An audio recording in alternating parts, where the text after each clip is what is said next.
لبيك اللهم لبيك لبيك لا شريك لك لبيك إن الحمد والنعمة لك والملك لا شريك لك. Bismillahirrahmanirrahim. Assalamualaikum warahmatullahi wabarakatuh. Alhamdulillah rabbil alamin wassalatu wassalamu ala sayyidil mursalin sayyidina wa habibina Muhammadin wa ala alihi wa ashabihi ajma'in. Amma ba'du. Ahyikum bi tahiyatil Islam, tahiyatan min 'indillahi mubarakatan thayyibah. Assalamualaikum warahmatullahi wabarakatuh.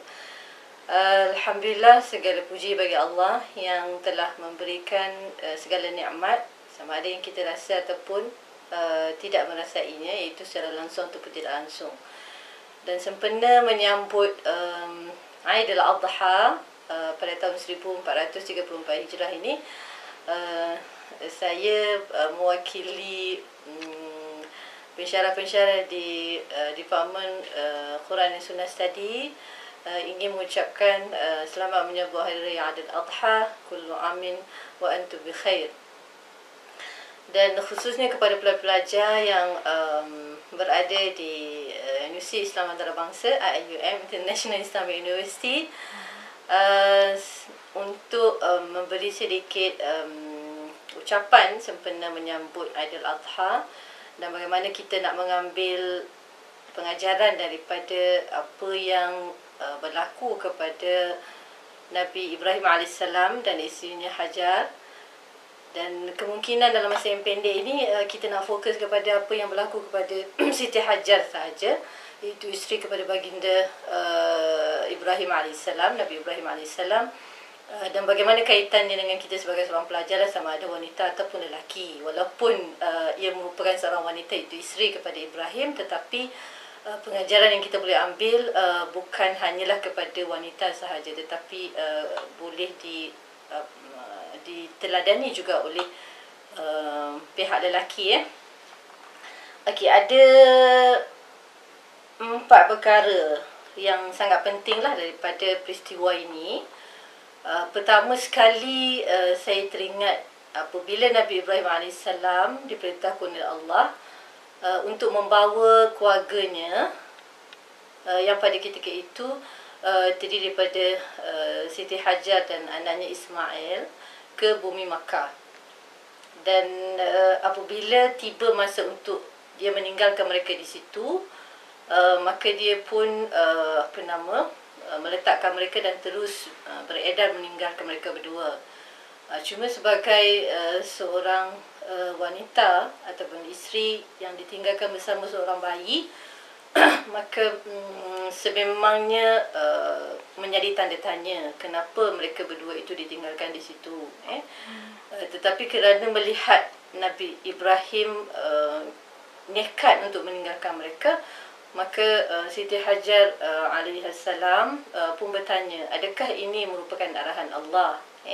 Dengan katanya, Allahu amuruka bihadza, adakah Allah yang menyuruh kamu untuk melakukan begini? Maka Nabi Ibrahim menjawab, ya. Jadi apabila sebaik saja mendengar jawapan daripada Nabi Ibrahim itu, maka Siti Hajar pun dengan penuh kerelaan dan redha dengan apa yang ditentukan, lalu dia menjawab, idzan la yudayyi'una, maka kalau begitu, maka sesungguhnya Allah tidak akan mensia-siakan kami. Jadi pergilah Ibrahim meninggalkan Hajar alaihissalam. Jadi apa yang kita dapat lihat di sini ialah, pertama sekali, seorang pelajar mestilah mempunyai matlamat yang jelas. Kenapa dia belajar? Apakah itu satu kewajipan ataupun hanya untuk memenuhi masa lapang sahaja? Menghabisi umur sebagai seorang remaja, berada di universiti selama lebih kurang 3 hingga 4 tahun. Jadi daripada peristiwa ini kita mengatakan bahawa matlamat itu mestilah sudah jelas. Kewajipan untuk belajar itu adalah daripada Allah SWT berdasarkan hadis Rasulullah SAW, talabul ilmi faridatun ala kulli muslim. Menuntut ilmu itu adalah merupakan kewajipan kepada setiap muslim, lelaki dan wanita. Jadi sudah pasti bila kita berada di sini sebagai pengajaran daripada apa yang berlaku kepada Siti Hajar, maka apabila dia jelas bahawa itu adalah kewajipan Allah, maka dia akan menerimanya dengan penuh rasa tanggungjawab. Jadi sebaik sahaja berlaku peristiwa itu, maka mereka berdua pun berada di situ, dan disitulah bermulanya ujian dan cabaran. Jadi bagi seorang pelajar juga sudah pasti mereka akan melalui ujian dan cabaran, kerana kehidupan di dunia ini sememangnya dicipta oleh Allah untuk diuji, sehinggalah mereka bertemu dengan Allah. Dan apabila di akhirat nanti, barulah segala yang mereka lakukan di dunia ini akan diberi ganjaran sepenuhnya. Tapi kita tidak mengatakan bahawa di dunia mereka tidak mendapat ganjaran. Allah juga memberi ganjaran di atas segala usaha mereka itu di dunia, tetapi ganjaran yang lebih besar dan lebih bermakna, yang lebih kekal adalah ganjaran akhirat.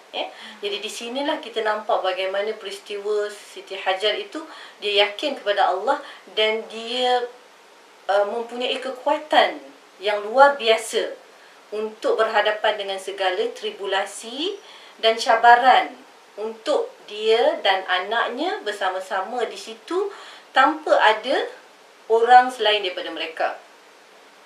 Jadi bermulalah episod sebagaimana digambarkan oleh Allah, dan di sinilah kita kata keagungan dan ketabahan Siti Hajar itu digambarkan dalam antara salah satu rukun yang umat Islam kena lakukan semasa menunaikan haji, ialah melakukan sa'i antara Safa dan Marwah.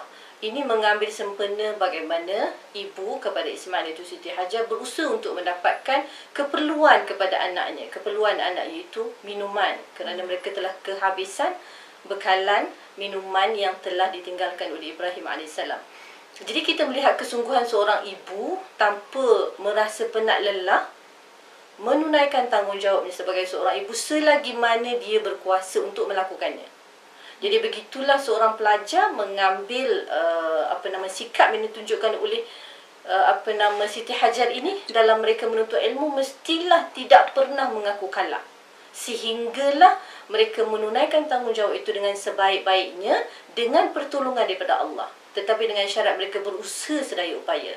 Itu syarat kedua.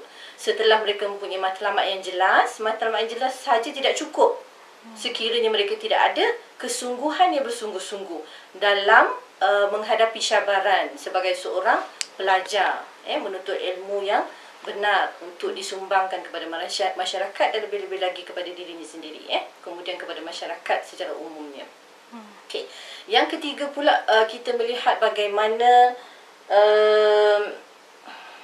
istiqamahnya. Bagaimana istiqamahnya Siti Hajar tanpa merasa penat, tanpa kita kata memberi alasan, tanpa orang kata memberikan banyak alasan untuk dia berusaha mendapatkan keperluan untuk anaknya. Jadi di situ kita digambarkan bagaimana dia berlari. Kalau kita tengok antara Safa dan Marwah itu lebih kurang 375 meter. Daripada Safa ke Marwah 375 meter. Jadi kalau 7 kali kita darab 375 meter, kita darab 7, dia akan bersamaan dengan lebih kurang 2.5 ataupun 2.5 kilometer.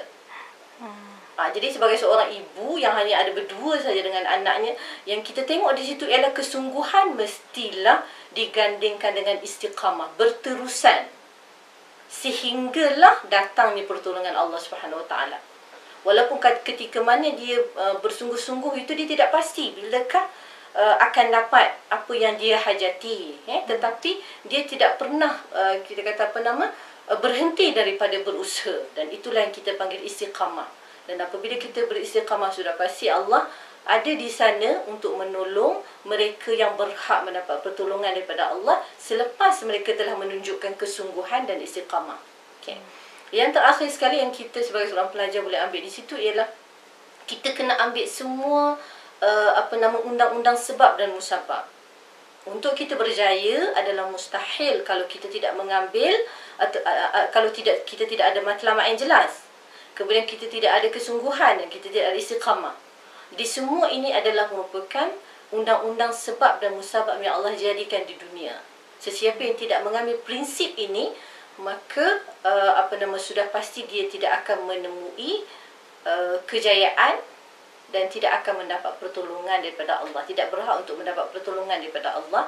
Melalui perjalanan Siti Hajar dan anaknya ini membuktikan bahawa seseorang itu layak untuk mendapat pertolongan Allah Subhanahu Wa Taala apabila dia sendiri membuktikan bahawa semua kanun sebab dan musabab itu telah diambil kira, dan di akhir sekali dia berserah kepada Allah Subhanahu Wa Taala dalam menentukan segala-galanya.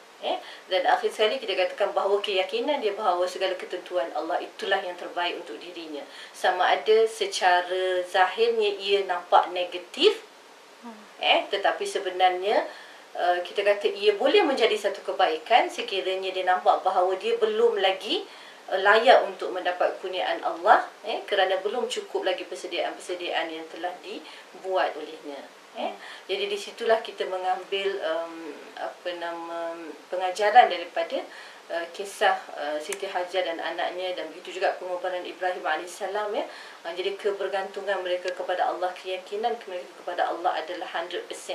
Kalau kita boleh tambah lagi lebih daripada 100% lah. Jadi keyakinan yang bulat kepada Allah, tetapi dengan mengambil kira kanun sebab dan musabab untuk mereka berjaya. Dan akhirnya segala keputusan itu terletak kepada Allah, kerana dialah yang maha mengetahui segala-galanya tentang hamba-Nya. Jadi di akhir sekali lagi saya mengucapkan selamat menyambut Aidiladha kepada semua.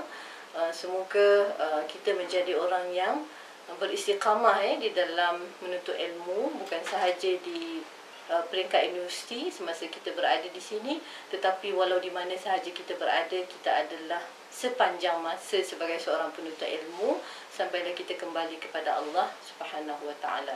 Wassalamualaikum warahmatullahi wabarakatuh. La syarika lak, labbaik Allahumma labbaik, labbaik la syarika lak labbaik, innal hamda